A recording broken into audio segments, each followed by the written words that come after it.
Hi class, this is my screencast tutorial assignment. My lesson plan is going to be for a 4th grade class that would be learning about the water cycle, and one of the big helpers as like a graphic organizer is a KWL chart, and I would use this for my lesson plan, and it would last about 2 weeks. A KWL chart is a graphic organizer, a tool students can use to organize their thoughts, their research on starting a project. The K is to synthesize what I know, W is what I wonder, and L is what I learned. The KWL chart is used to engage students in the classroom when learning about a new topic. It can help them activate previous knowledge. It could be made on paper, but this is a real fun, interactive way to get students, using technology in the classroom because we're using it more and more. And most classes and most schools do have Chromebooks that they use daily in reading, math, science, etc. Schoology, Canva, Blackboards are being used in the classroom from all the way. I've seen them in kindergarten, but not so much like daily use in kinder. But all the way to from 1st to 12th grade, and of course beyond in college. The sooner the students are familiarized with the technology tools in the classroom, the better they can be successful with them. Also, this tends to make it a bit easier for the students to keep their work organized. They can have it in folders, and for each classroom they have a specific folder, and they could save it to there. So you can create a KWL chart in a Google Doc or in Microsoft Word, but today I'm going to be demonstrating how you would create a KWL chart in a Microsoft Word document. So first we're going to open a blank document.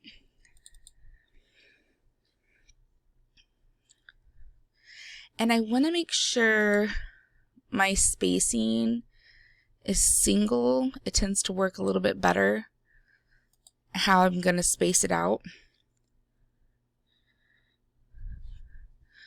And I'm going to center my alignment. And then I'm going to write KWL. And I'm going to highlight this text, make it pretty big. You can always change this later. I'm going to do about a 48. Okay. And it's already bold, but we could make it bolder. I'm going to press enter. I'm going to go to insert, table, and for this one I'm going to make a 3 by 3 table. I'm going to go back up here to my KWL, and I'm going to just add some spaces until I kind of get it centered where I want it.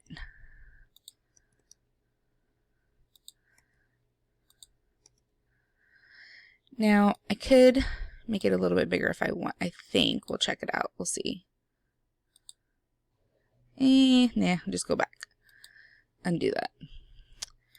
So this looks pretty good. It's pretty centered. You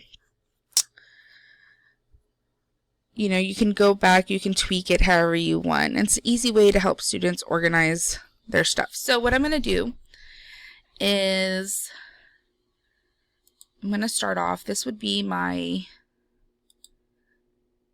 water cycle assignment. So I want my students to access any prior knowledge they have about the water cycle and put it in the first column here. So under K, I would add some examples of what we have discussed in class that they may already know. Ask them and tell them to, this would bring about more student engagement. So I would say, what are some facts or ideas we already know about the water cycle? And students would then give their prior knowledge, like water on Earth is always changing. So just write water on Earth is always changing, and each student could write this in.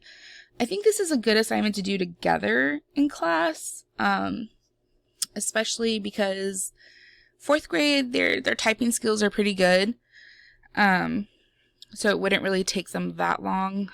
I think students are, the younger they are, they seem to be more tech savvy.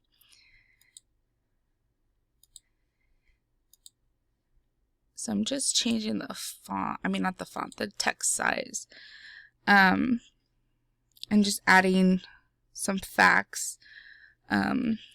Waters repeating. Oh.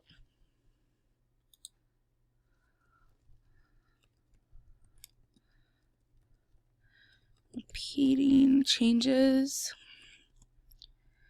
is what makes it a cycle.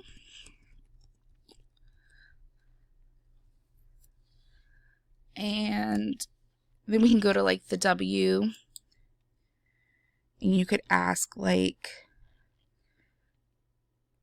how and why do those changes happen? Why is the water cycle important?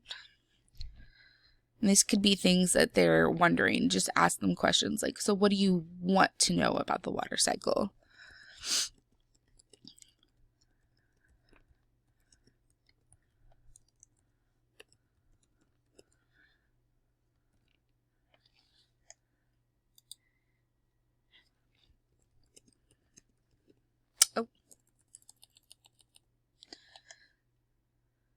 And it's a pretty fast assignment that can help them organize their thoughts and, kind of gauge a hypothesis about water changes in the water cycle.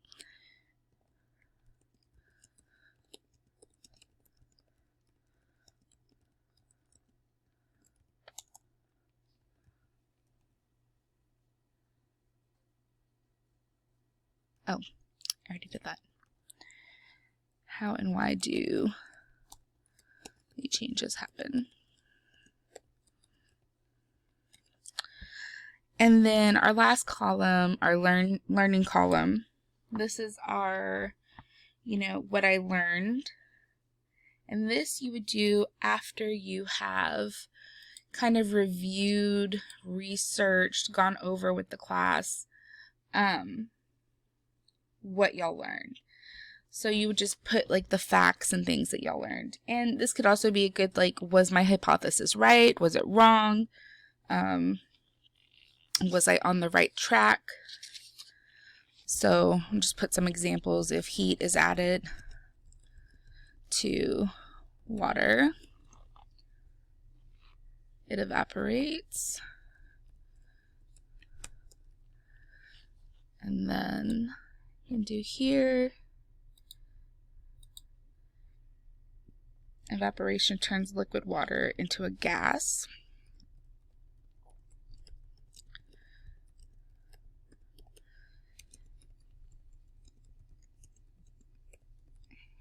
And this is called water vapor. So, they can add as many as you want. If you wanted to add another column, it should let you.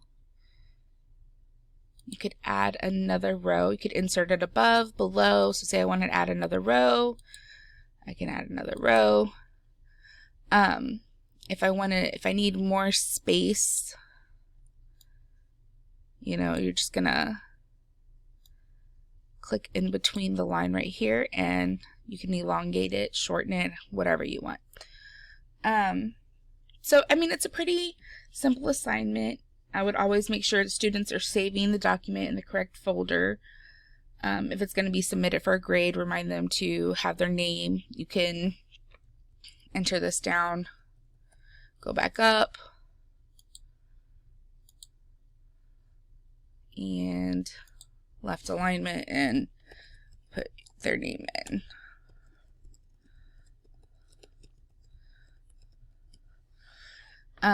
And put class, their classroom, class period, whatever you want.